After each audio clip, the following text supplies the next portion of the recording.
Gusto mo bang mamasyal pero tinatamad kang magbiyahe? Ngayon, hindi mo na kailangan lumayo dahil sobrang lapit na lang ng pasyalan na tiyak na mag-e-enjoy ang mga bata, pati na rin ang matatanda. Dito lang yan sa nagte-trending na boulevard na matatagpuan sa Binangonan, Rizal, ang Barangay Lunsad.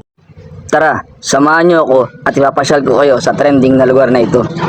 Ngayon nga pala mga ka-idolo ay duty tayo sa Fishport na panggabi. Ay, nandito tayo sa Fishport at wala pa nga tayong kalakala dumarating dyan. At naisipan ko nga palang pasyalan ang nagke-trending na boulevard dito sa Binangonan, Rizal na Barangay Lunsad. Ito, malapit lang dito mga ka-idolo at ito ay walking distance nga. Papakita ko nga sa inyo at kung gaano kalapit lang sa akin ang trending na lugar na yan. Kaya tara, samahan nyo ako, tayo mamasyal doon. At nandito na nga tayo mga ka-idolo. Pagbungad mo pa lang talaga dito ay mabubukod na sa iyo ang sobrang dami ng taong dito na namamasyal dito sa boulevard ng Barangay Lunsad mga ka-idolo. Sobrang siksikan ng sasakyan at sa dami na nga ng tao ay mahihirapan ka na rin makaraan. At makikita nyo na nga dyan ang tuloy po kayo Barangay Lunsad. At dyan na nga ay marami na kayong pwedeng gawin at maraming pwedeng kainin. Basta meron lang kayong dalang pera ay mag-e-enjoy na kayo rito, pati mga bata, pati ang matanda. Dahil nga sa sobrang daming mga palaruan, sakayan at sobrang daming pwedeng bilhin.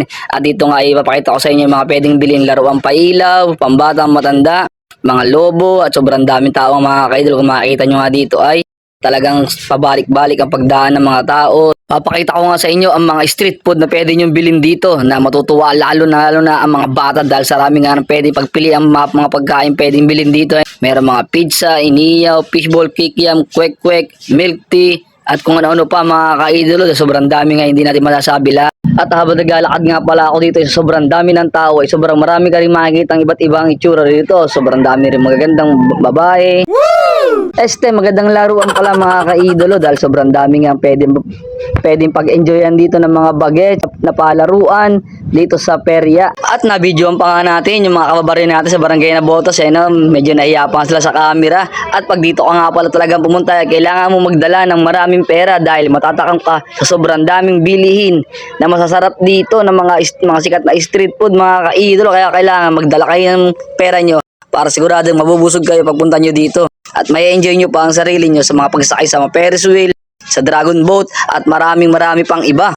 Makikita nyo nga dito sa video to mga kaidol na sobrang dami at siksikan ng mga tao. At maya lang ay meron na naman tayong maispatan na taga sa amin sa Barangay Nabotas na mga kalalaki na naggagalatit dahil nga sobrang saya dito. At syempre sobrang daming chicks na makikita kaya silang mamasyal dito. At makikita nyo nga kami dito mga kaidol na sobrang daming nakaparadang motor sa gilid. At kung kayo nga ay pupunta rito may dalang motor ay safe na safe nga. Tatakamin ko nga kayo sa aking binabalik-balik ang pagkain dito. Ang kwek-kwek, lumpiang gulay, at syempre ang binabalik-balikan kong ang masarap nilang palamig. Ang flavor nga pala nito ay watermelon, tsaka ang the best nilang dragon fruit na palamig dito mga kaidolo. Yung nga binabalik-balikan ko sa solid nilang paninda na kwek-kwek at palamig. Syempre ang lumpiang gulay din mga kaidolo. At dyan maya lang tayo bibili na ng dragon fruit flavor mga kaidolo. Napakasarap nga pala niyan.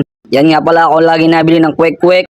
Bukod nga sa masarap na ang timpla ng kwek-kwek ay napaka-solid ng kanilang sausawang suka mga kaidolo. At kalapit nga dyan ay meron kayong pizza na pwedeng bilhin mga kaidolo. At dito nga habang lumalalim ang gabi lalong dumadami ang tao. At kung magustuhan nyo pala ang video to, huwag nyo pong kalimutan pindutin ang follow, like, share at button na din. At comment din kayo kung taga saan kayo para alam ko kung saan umabot ang video to. Yun lang. Salamat. God bless.